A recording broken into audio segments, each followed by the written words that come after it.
Hello friends, आज अपन discuss करने वाले हैं आर्टिकल 246, 246A एंड 269A। उसका डायरेक्ट टैक्स और जीएसटी से क्या रिलेशन है और इन दोनों में डिफरेंस क्या है, क्योंकि ये एग्जाम में आता है एंड काफ़ी बच्चे इसमें कंफ्यूज है। तो अगर आप फर्स्ट टाइम ये वीडियो देख रहे हैं तो हमारे चैनल को लाइक करना है, सब्सक्राइब करना है एंड वीडियो पसंद आए तो लाइक, कॉमेंट एंड शेयर भी करना है। तो गाइस आइए जानते हैं पहले आर्टिकल 246 क्या है। तो ये जो अपना आर्टिकल 246 है,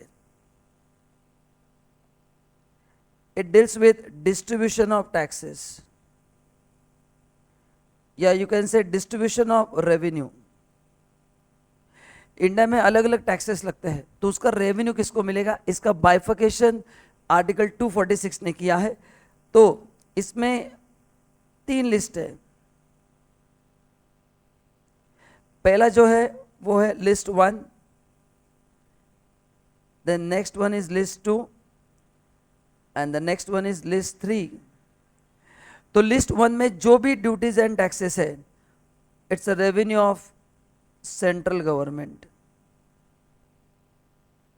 जिसको हम बोलते हैं यूनियन लिस्ट। इसमें जो ड्यूटीज एंड टैक्सेस है ये मिलते हैं स्टेट गवर्नमेंट को,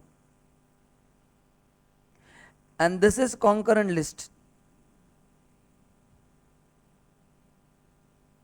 ना कॉन्करेंट का मतलब है दोस्तों, यहां पे central government and state government दोनों को पावर है to make law.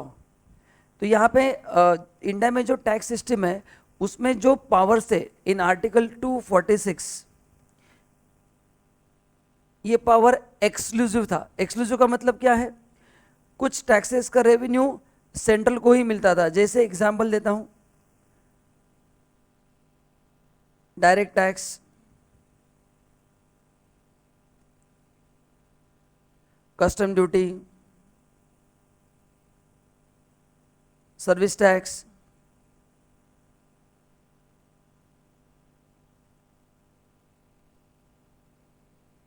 Central excise duty, ये रेवेन्यू ओनली सेंट्रल को मिलता था। फिर स्टेट को क्या मिलता था सर, हम सबको पता है, state VAT.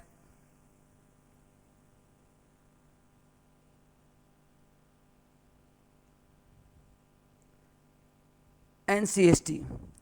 Actually, technically, CST is a part of list 1. CST is levied by central government, but revenue goes to state government. तो ये था आर्टिकल 246, जिसमें क्या आपको ध्यान में रखना है, इट गिव्स बाइफिकेशन ऑफ रेवेन्यू।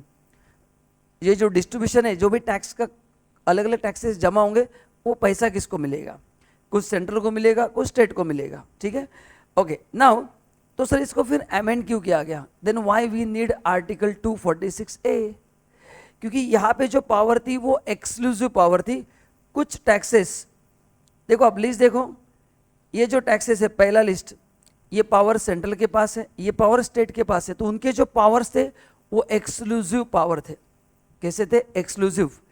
ना जब अपने को जीएसटी लाना था तो पावर दोनों को देने थे, सेंट्रल को भी देना था और स्टेट को भी देना था। क्यों, to eliminate cascade effect of tax. हमने जीएसटी में पढ़ा है कि जीएसटी लाने का मेन पर्पस क्या है, to eliminate cascading effect of tax.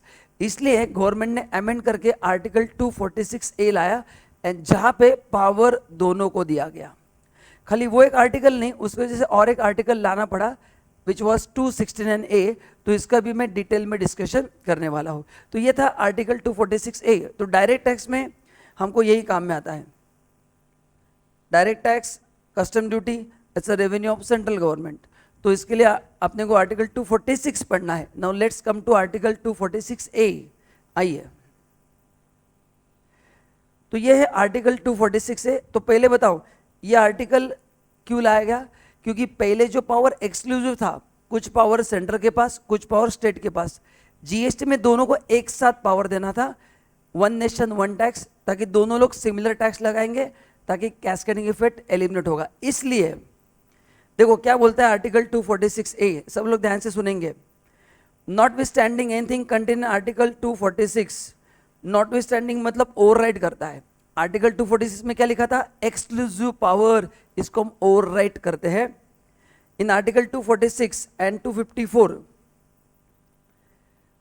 Now article 254 यहाँ पे मैंने कवर नहीं किया है, बाद में मैं कवर करूंगा।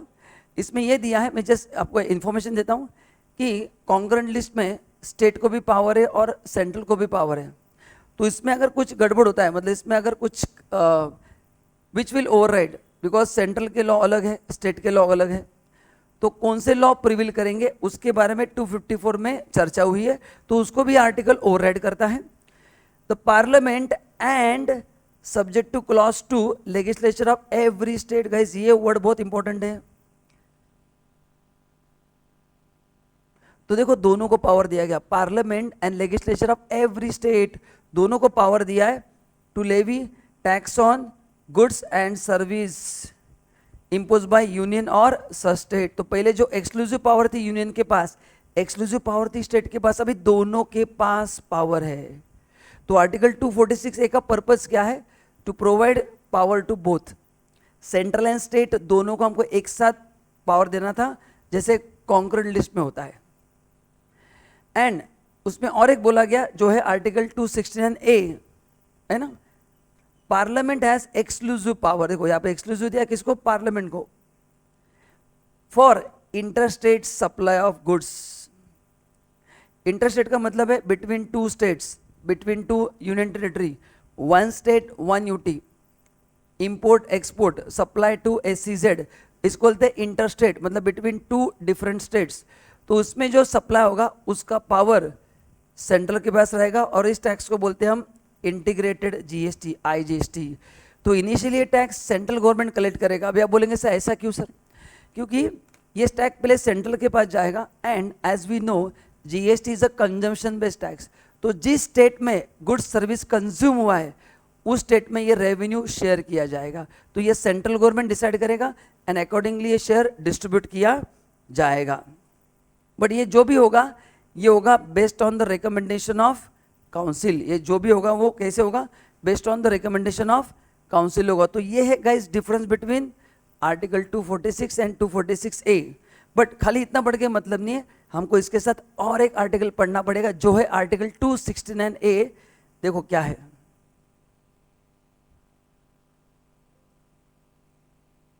नाउ आर्टिकल 269A क्या बोलता है?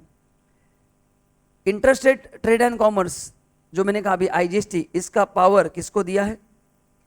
इनिशियली कौन कलेक्ट करेगा बताऊं?